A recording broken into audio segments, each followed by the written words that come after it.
We have to acknowledge that this debate was happening in Georgia. That's one of many states that over the past year or two has been the focal point of some pretty strong legal attacks against women's reproductive freedoms and other rights of those sorts.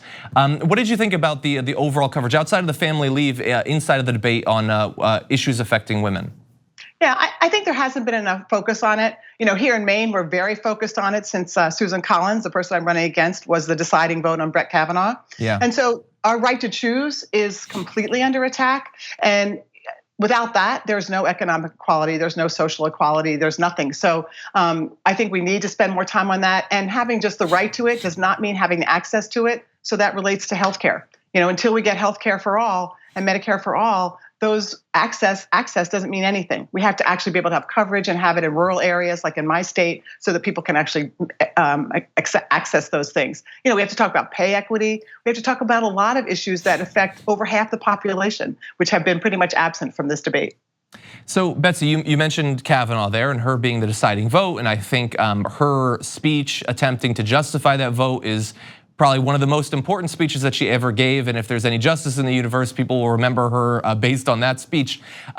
So at the time, there was a belief that that could be the deciding factor in her reelection bid. I haven't been following it incredibly closely. I have a feeling you probably have a pretty good opinion on that. How important, now that we're more than a year out, how important was that vote and that speech for the race that you're running against her right now? It's really important for two reasons. One is that was such a betrayal. It felt to so many of us like here was the one thing that she could have done to protect this right for a lifetime appointment, and she betrayed us. And so to listen to her for 45 minutes to find out that she was going to do what many of us had come to believe she was going to do all along was really, really hard. But I think it's just that and many other issues like the tax cut. She has been the deciding issue on so many things that is different than she has been. She has flip-flopped so many times, and she only votes moderately as Maine people are demanding when it doesn't matter. Yeah, exactly. And so people remember. Everybody remembers, believe me. I hope so. And it's an incredibly important race right now. I think it's gonna be one of the most important ones of this upcoming cycle. Now, before Susan Collins, though, there are other Democrats running in this race. For people who might not know necessarily a ton about your history or some of these other candidates, what are some of the important differentiating factors between you and some of the others who are pursuing this nomination? So I'm someone who has been an advocate for women, for low-income folks, for healthcare, for the environment for 37 years in Maine. I call myself the sweet spot because I can't help it.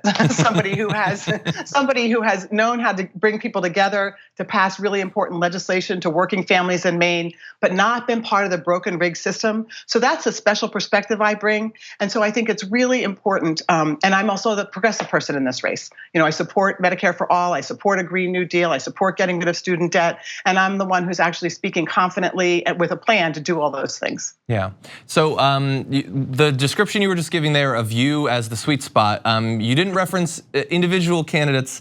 There are other candidates that hypothetically don't occupy that sweet spot. One potentially, you could describe Sarah Gideon, the Maine House Speaker, potentially as that. She apparently talks a lot about how we need bold leadership, but doesn't necessarily support some of the big sort of like the most important progressive legislation proposals that you do support.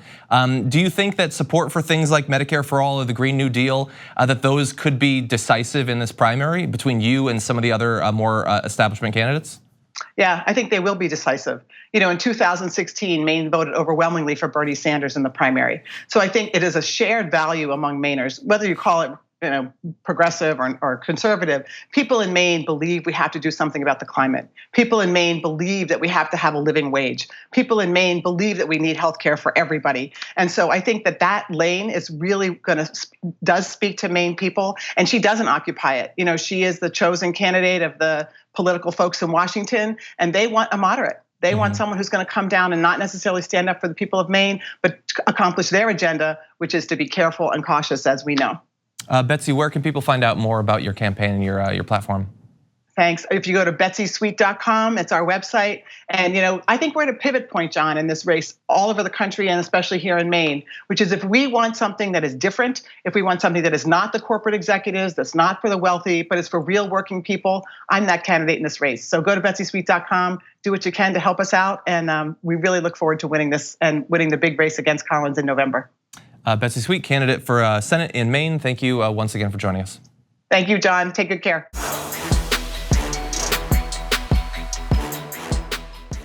Check out the Damage Report podcast each day, wherever you get your podcasts, whether Pocket Casts or Stitcher or iTunes.